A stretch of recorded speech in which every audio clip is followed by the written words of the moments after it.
Hello and welcome back to the KCC channel. I'm Rob and I hope you all had a wonderful Easter weekend. Today we'll be jumping into some ProRevenge. Our first story today coming to us from Throwaway Rev 2010. The best revenge is a happy life and having your cheating ex pay you child support. Let's jump right in. Grab a cup of coffee or tea because this is a long story. I apologize, but hope it's worth your time to read. My revenge began with discovering my wife's infidelity. Let's call her Carrie. After 14 years of marriage and 3 kids, I saw a text appear on her work phone for just a few seconds that would forever change my life. It was a message that was sexually graphic and had no business being on anyone's work phone. It was on the lock screen and the sender's name was visible. Let's call him Perry. Background: I married Carrie when I was 25 and she was 22. I was teaching high school at the time and she was an RN. After having our first child, Carrie became a stay-at-home mom. Money was tight, so I took on an admin role in my department and coached 2 sports for the stipends. We made it, and after a few annual pay raises, I stopped coaching and took advantage of a program to earn an administrative credential. Once I made the jump to administration, our last child was ready for preschool, and Carrie decided she wanted to go back to work. Nursing jobs are always available, but they're not always the best positions. Carrie pretty much had to start back at the bottom, working alongside nurses that were a lot younger than she was and could work back-to-back double shifts that took a toll on Carrie. When she asked her supervisor about other positions, she was told that without a BSN, she wasn't going to move up. At the time, Carrie had only the 2-year ADN.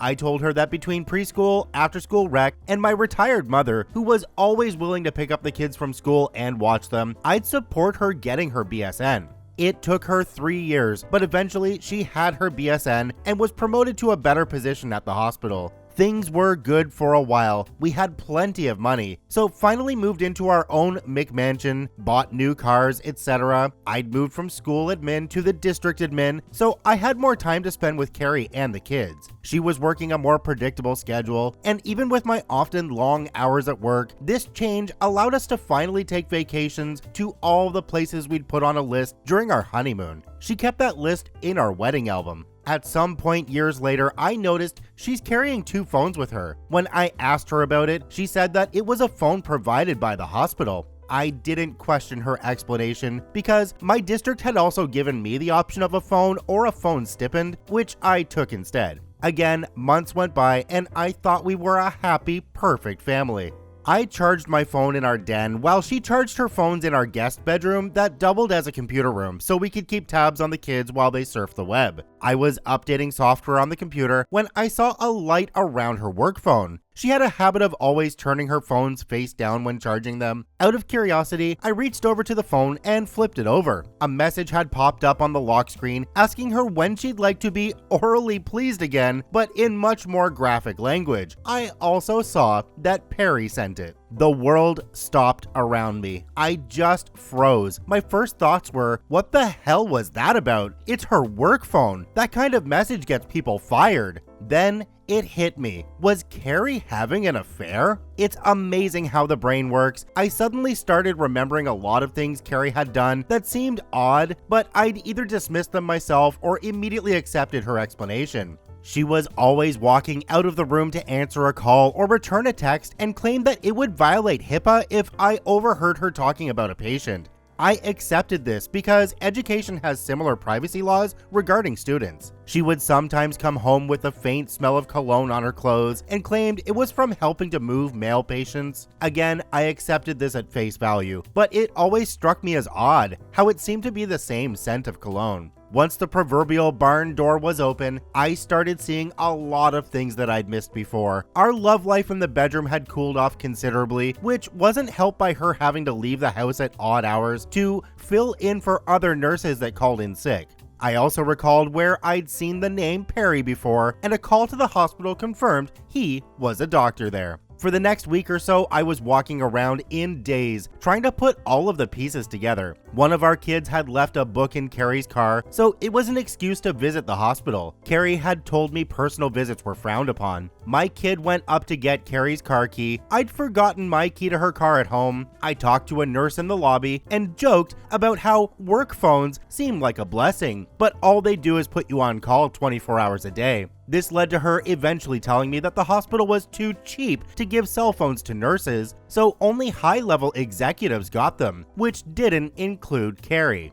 With pretty much everything confirmed, I took some personal time off the next day to talk to a divorce lawyer. The news she gave me was horrible. We lived in a community property state with no-fault divorce. I made more money than Carrie, she'd been the primary caretaker of the kids, and we'd been married for more than 10 years. Basically, if I filed for divorce, I'd be screwed. Lose the house, pay alimony, she'd get a huge chunk of my retirement, and I'd pay child support for the next decade, unless I was lucky enough to be awarded joint custody. The worst thing she told me was that it didn't matter that she cheated. It didn't matter. I was crushed. There was only one person I could trust with this kind of information. She was a fellow teacher that had also made the jump to administration, but was stuck at a school site. Let's call her Anne. Anne had been married at 19, but her marriage was annulled when he got some other woman pregnant. Since then, she'd focused on her career, and we'd found we were kindred spirits in a lot of ways regarding K-12 education.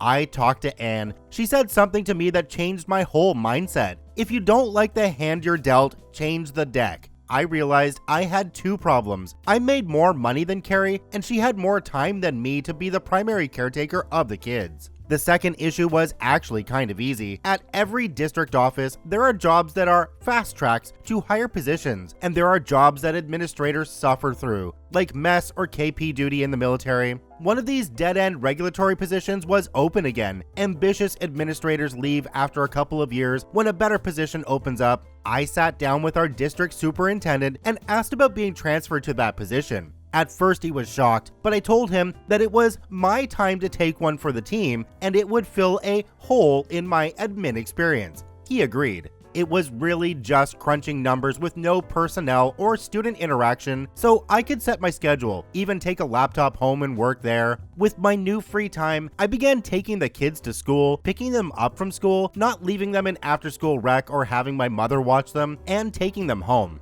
I'd help them with their homework, make dinner, etc. While the end goal was to become their primary caretaker, I can't explain how much I really enjoyed taking a more active role in their day-to-day lives. My salary hadn't been reduced, so I needed to find a way for Carrie to make a lot more money than she was in current nursing position. I remembered Carrie being mad after she'd earned her BSN, and a supervisor told her, in the future, bachelor degrees will be worthless, and everyone will need at least a master's degree. Carrie had worked hard to get her BSN, and that supervisor's comment pissed all over her hard work. I talked her into starting an MSN program. I told her that since I had a much more flexible work schedule, I would keep taking care of the kids. She was reluctant at first. Then I said, you could have every evening free to study or go to class, whatever you want to do. I saw her eyes immediately light up, probably thinking that she could spend more time with Perry. To make sure she was actually completing her MSN courses, I paid her tuition and fees directly to her university. It was going to take her between 2 and 3 years to finish. Those years were rough at times. I could tell every time she was rushing off or coming back from seeing Perry. There was an excitement or sense of satisfaction in her eyes that just wasn't there when she was doing her coursework. I had to either smile or pretend I didn't notice.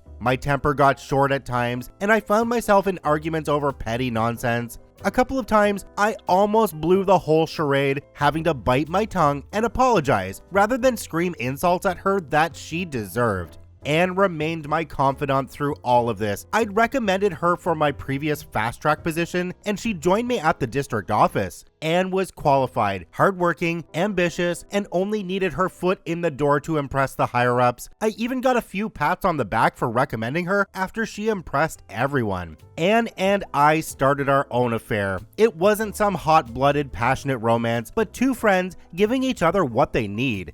Without Anne, I wouldn't have been able to maintain the charade of being the oblivious cuckold. But when Carrie would come home smiling after spending time with Perry, I was able to bear it, smiling back because I had my own lover. After 3.5 years, Carrie completed her MSN and was promoted at her hospital. Her salary went up substantially and was now higher than mine. When the kids and I made her a congratulations dinner, I made a joke about her being the breadwinner for the family, and she laughed, joking back, I should be a stay-at-home dad now. A month later, I went back to the lawyer, who didn't remember me at first, and told her the financial situation had drastically changed. With these new facts, she drafted the petition and filed it. When the kids were with my mother, I had Carrie served. The deputy knocked on our front door and I let him in, pointing at my wife. He asked her name and then handed her a copy of the divorce petition. With the deputy standing there, I told Carrie I knew all about her affair with Perry, but I didn't tell her how long I'd known. I told her to go be happy with her doctor lover. She screamed at me, tried to lie, and then made the mistake of rushing toward me. The deputy stopped her and warned her that women go to jail for domestic violence too now. He suggested she pack a bag to stay somewhere else.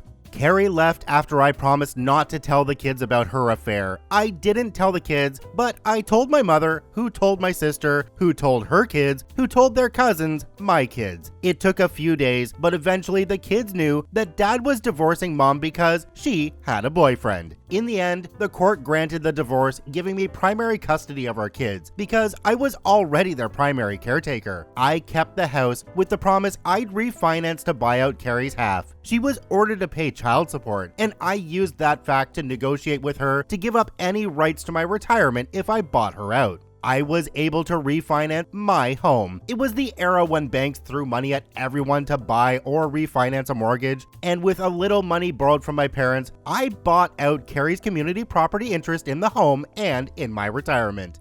The day she signed all the paperwork with my lawyer, finally ending any possible financial obligations to her, was the happiest I'd been. I felt like I could finally breathe. I celebrated with Anne, who'd been my rock through all of it. I'm not ashamed to say that through the years, I'd cried many times in her arms. Anne and I would eventually marry. She got promoted to a higher position, and I was convinced to take back my previous position at the district when my youngest child reached high school. Carrie and I got along well after the divorce. We took the kids to family therapy and worked out this co-parenting thing. For the first few months, she took a beating from the kids about why she needed a boyfriend when daddy was there all along. Between the kids and the therapist raking her over the coals, I didn't have to say anything at all. Carrie missed a lot of time with the kids because of her now legitimately busy work schedule, and I actually felt bad that my kids were missing time with their mother, so encouraged them to talk to her on the phone instead. When Carrie found out that I'd proposed to Anne, she congratulated me. I told her it's okay for her to marry Perry too. She got sad. She told me that Perry had started seeing another woman, a younger nurse at the hospital, because with her new position, she didn't have time for him. And when they did get together, she wasn't fun anymore. My ex-wife, the woman who'd cheated on me and destroyed our marriage, was looking to me for sympathy. I had none to give. What I had was years of anger and frustration, years of knowing some other man was sleeping with my wife. I'd lost weight from not being able to eat. I'd suffered hypertension and had to confide in my doctor why it wasn't the stress of my job. I had to listen to my dentist complain about how I was grinding and listen to him tell me I'd need dental implants if I kept it up. There were times when I had to be intimate with Carrie to keep up the charade, fortunately infrequently, only to lie that I wanted to use condoms to remind us how we used to have sex when we were dating, or because I might have a bladder infection, then go take an STD test anyway and wait for the results before seeing Anne again. But in the end, it was all worth it. Sure, Carrie got a big payout when I bought her out of the house and my retirement, which she was trickling back to me through child support, but she lost everything else. Her kids only saw her every other weekend and spent a couple of holidays with her. Perry dumped her, and he was no great catch anyway, since he was twice divorced with 5 kids and paying alimony and child support through the nose. I kept my kids, my house, my income, my retirement. I got Anne, and